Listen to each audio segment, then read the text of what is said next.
में बंद है। लेकिन उससे पहले एनसीबी ने रिया से 3 दिन सवाल जवाब किए थे। इन दिनों में एनसीबी ने रिया से कितने सवाल पूछे और रिया ने उनका क्या जवाब दिया, किसके किसके नाम लिए, किसके सर ड्रग्स की टोपी पहनाई, ये सब आज हम आपको बताएंगे। आज रिया के हर राज से पर्दा हटाएंगे, सुशांत केस के हर उलझे तार को सुलझाएंगे। आज हम रिया की और उसके ड्रग्स गैंग की कुंडली खोलेंगे। नशा ही नशा है,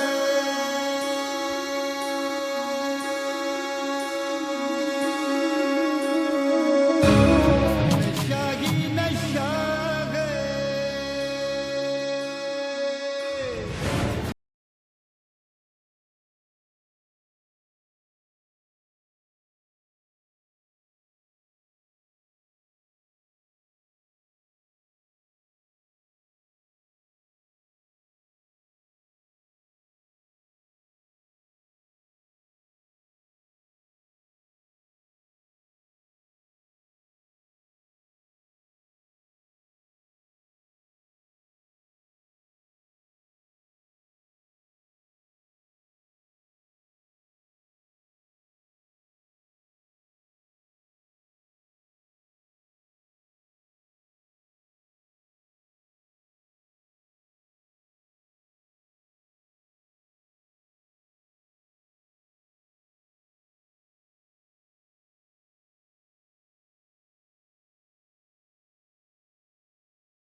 सुशांत सिंह राजपूत केस की आरोपी नंबर 1 रिया चक्रवर्ती एनसीबी के सामने दिए अपने ही बयान में फंस गई हैं। एनसीबी से पूछताछ में रिया ने जो कुछ बताया, अब वही जवाब रिया की जमानत अर्जी खारिज करने की वजह बन गए हैं। एनसीबी ने रिया से एनडीपीएस सेक्शन 67 के तहत 1-2 नहीं बल्कि 55 सवाल पूछे और ये वही सवाल थे जिनके जवाब में रिया चाहकर भी झूठ नहीं बोल पाई। और जहां रिया ने इन सवालों का झूठा जवाब दिया, वहीं रिया खुद फंसती चली गई।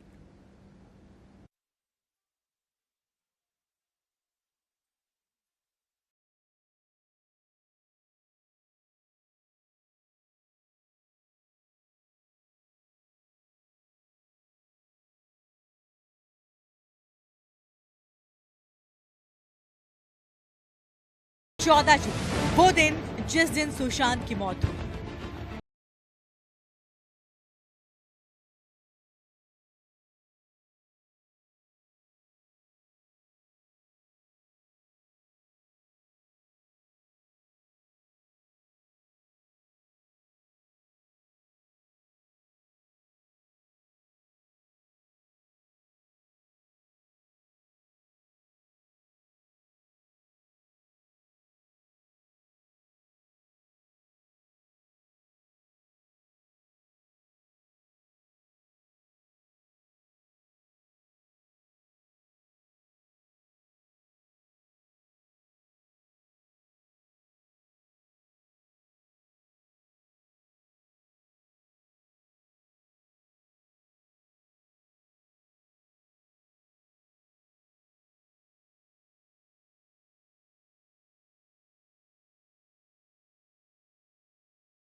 चक्रवर्ती यहाँ पर फंसी हुई इसीलिए नजर आती हैं क्योंकि इतने डिजिटल सबूत एनसीबी के हाथ लगे हैं जिसको वो नकार नहीं सकती हैं।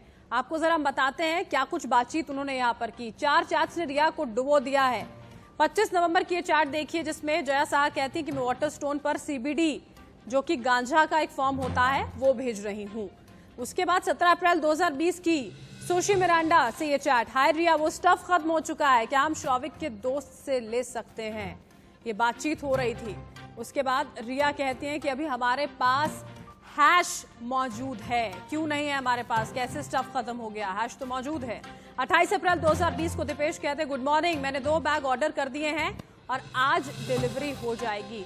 ये किसी खाने की डिलीवरी नहीं थी, ड्रग्स की डिलीवरी। और ये तमाम सबूत एनसीबी के पास है जिनके आधार पर ये 55 सवाल पूछे गए हैं, लगातार पूछे जा रहे हैं और अब भाईकला जेल में इस वक्त रिया मौजूद है।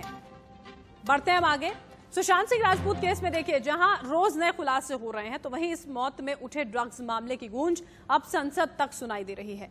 रिया चक्रवर्ती के बहाने जिस तरह से ड्रग्स सिंडिकेट की कड़ियां खुली हैं उसमें रोज चौंकाने वाले नाम सामने आ रहे हैं। अब अगली रिपोर्ट में हम आपको बताएंगे रिया चक्रवर्ती की ड्रग्स पार्टी का पूरा कैलेंडर, रिया कैसे ड्रग्स चूज किया करती थी, कैसे ये तय होता था कि ड्रग्स मेन्यू और पार्टी का पूरा काम कैसे होगा। इस रिपोर्ट में देखिए आप।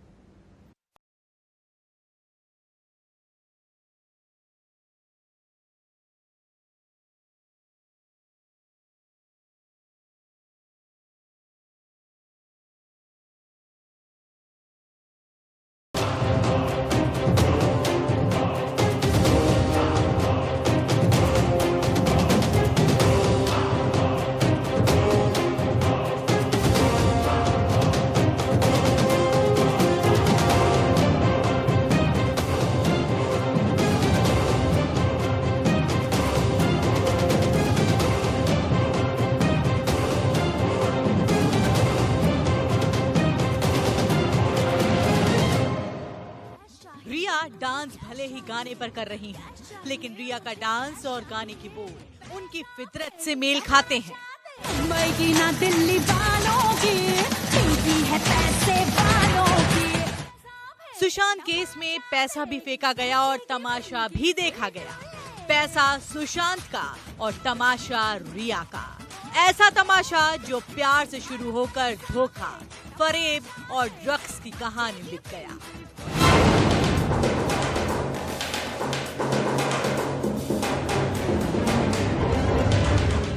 इस बात से कोई इनकार नहीं कर सकता कि सुशांत की जिंदगी कितनी रहस्यों से भरी पड़ी है। इस जिंदगी में परिवार की परवाह भी है तो दोस्तों की यारी भी, माशूका का प्यार है तो यार की धोखेबाजी भी, पैसा भी है और ड्रग्स की कहानी भी।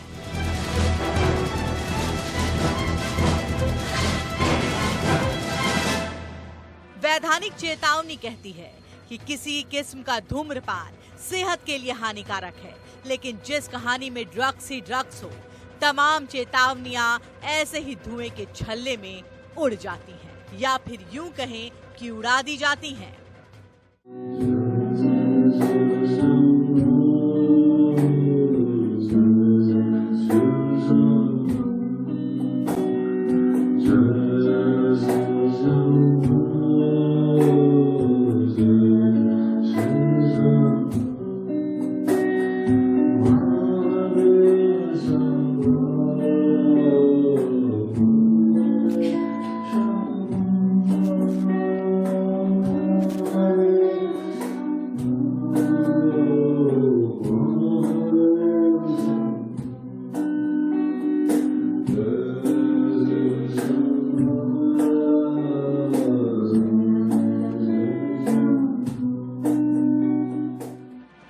सुशांत सिंह राजपूत, जिसे प्यार से बेबो कहते थे, एनसीबी कहती है कि उस बेबो को तो ड्रग्स पसंद है।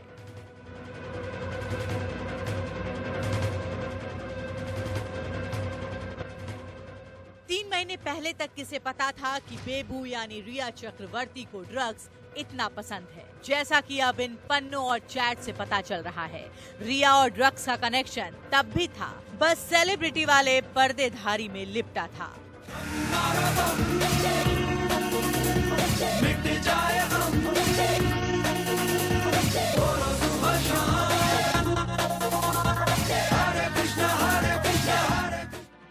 परतों में छिपे किस्म किस्म के ड्रग्स हैं जो दिखाते हैं चमकती दमकती पार्टियों का स्याह पहलू और बेबू की पसंद वाले ड्रग्स की डेंजरस लिस्ट। इसमें मैरिजुआना है, बड्स है, डूप्स है, चरस है, LSD है, MD है और कोकीन जैसे महंगे ड्रग्स भी हैं। यानी पूरी लिस्ट में नशा ही नशा है, जिसकी सप्लाई और डोज दोनों ही NCB के मुताबिक रिया ही करती थी। यानी रिया सिर्फ ड्रग्स लेती ही नहीं थी, बल्कि NCB के मुताबिक रिया ड्रग्स सेलेक्ट भी करती थी। तो रिया के ड्रग्स सेलेक्ट करने का मतलब क्या हुआ? जैसे आम घरों में खानों के मेन्यू तय होते हैं, वैसे ही रिया के रूटीन में ड्रग्स तय होते थे। जैसे कि संडे को CBD, मंडे को मैरिजुआना या MD, बुध को बड्स, शुक्र को कोकीन और शनिवार को चरस। रिया की लिस्ट में वैरायटी ही कुछ ऐसी बताई है नारकोटिक्स कंट्रोल ब्यूरो ने। NDPS कोड की कॉपी आने के बाद रिया की मुश्किलें दोहरी हो गई हैं। इसका कानूनी पेच क्या होता है, इसमें रिया के वकीलों को भी मुश्किलों में डाल दिया है। अब तक रिया के वकील सतीश मान शिंदे दलील दे रहे थे कि रिया का ड्रग्स से कोई लेना देना ही नहीं है। वो सिर्फ सुशांत के लिए ड्रग्स मंगवाती थी और उनके पास से कोई ड्रग्स भी बरामद नहीं हुआ है, इसलिए उसे जेल नहीं जमानत मिलनी चाहिए। लेकिन NCB की जांच कुछ और ही कहती है। NCB के मुताबिक रिया बड़े ड्रग्स सिंडिकेट का हिस्सा है, बड़े ड्रग्स पैडलर्स के संपर्क में है। LSD, MD जैसे ड्रग्स खरीदे हैं रिया ने। जमानत मिली तो आरोपियों को अलर्ट करेंगी रिया। गवाहों और सबूतों को भी रिया प्रभावित कर सकती है। चलिए अब आपको रिया के इस ड्रग्स जाल के बारे में बताते हैं, जिसमें वो अपनी पसंद को लेकर ऐसी फंसी कि अब उनकी जमानत के लिए उनके वकील को दलील जुटाना मुश्किल हो रहा है। NCB की इस लिस्ट में 4 ड्रग्स हैं जो रिया को काफी पसंद है: मैरिजुआना, LSD, THD और बड्स। इन चारों ड्रग्स की मात्रा रिया के पास से बरामद नहीं हुई, लेकिन जिस अनुज केसरवानी नाम के ड्रग्स पैडलर से वो ड्रग मंगवाती थी, उसके पास उनकी कमर्शियल क्वांटिटी यानी खरीद फरोख्त करने लायक मात्रा बरामद की गई है। रिया अनुज केसरवानी से शौविक और जैद बिलात्रा के जरिए संपर्क में थी और इसके जरिए कई बार ड्रग्स ऑर्डर करवाए थे।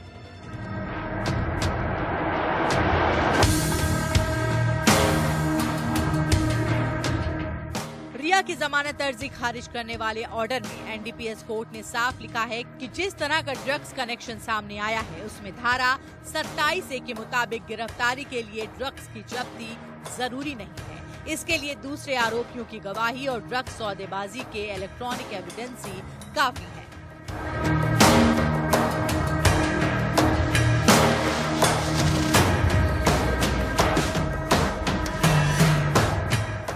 रिया के खिलाफ ऐसे तमाम सबूत मिले हैं जिसकी वजह से NDPS की धारा 27 से लगाई गई, यानी जांच पूरी होने तक जमानत नहीं है और दोषी पाए जाने पर 10 साल तक की जेल और 2 लाख रुपए जुर्माना है।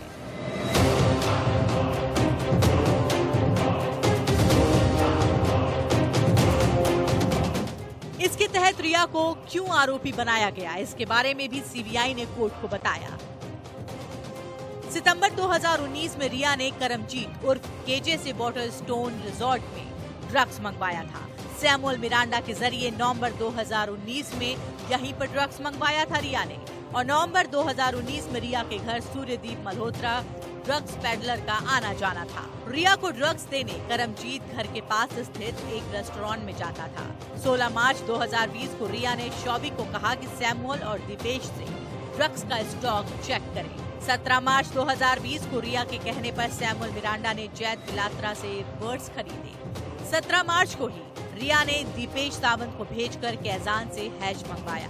कैजान से मंगवाए हैश की पेमेंट 7,000 रुपए रिया ने की और 17 अप्रैल को रिया के कहने पर दीपेश ने कैजान नाम के ड्रग्स पैडलर यानी ड्रग्स आरोपी से 10 ग्राम चरस लिया था। 1 और 2 मई को रिया ने डॉन नाम के पैडलर से 50 ग्राम वीट लाने भेजा था। दीपेश के लाए 50 ग्राम वीट की पेमेंट 10,000 रुपए रिया ने ही की थी। NCB के पास रिया की जो ड्रग्स डिटेल है, उसमें जून महीने का पूरा लेखा जोखा है। जून के पहले हफ्ते यानी सुशांत का घर छोड़ने से पहले रिया जिस तरह से अलग अलग ड्रग्स पैडलर से ड्रग्स मंगवा रही थी, वो एनसीबी के लिए चौंकाने वाला है। निष्ठा श्रीवास्तव के साथ स्वाति मिश्रा, इंडिया न्यूज।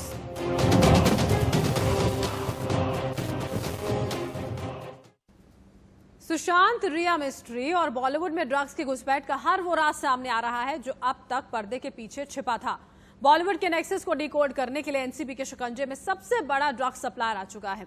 इस शख्स का नाम है केजे, जिसे लेकर दावे किए जा रहे हैं कि इसकी पैठ बी टाउन में काफी अच्छी है।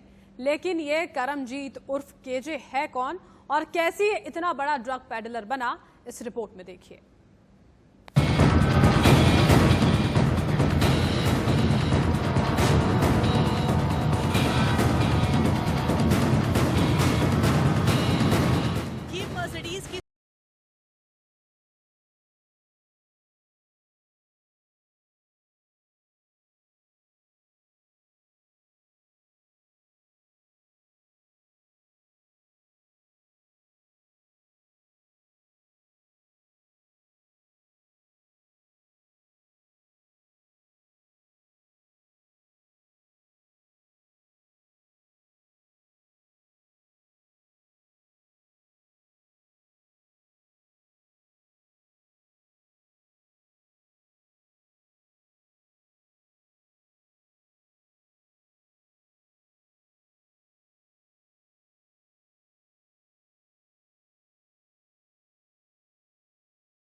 की पूरी सप्लाई किया करता था, इसलिए एनसीबी के लिए केजे अब तक का सबसे बड़ा कैच है। केजे से मिली जानकारी बॉलीवुड में ड्रग्स से जुड़ी बड़ी बड़ी मछलियों को बेनकाब कर सकती है। निष्ठा श्रीवास्तव के साथ स्वाति मिश्रा, इंडिया न्यूज।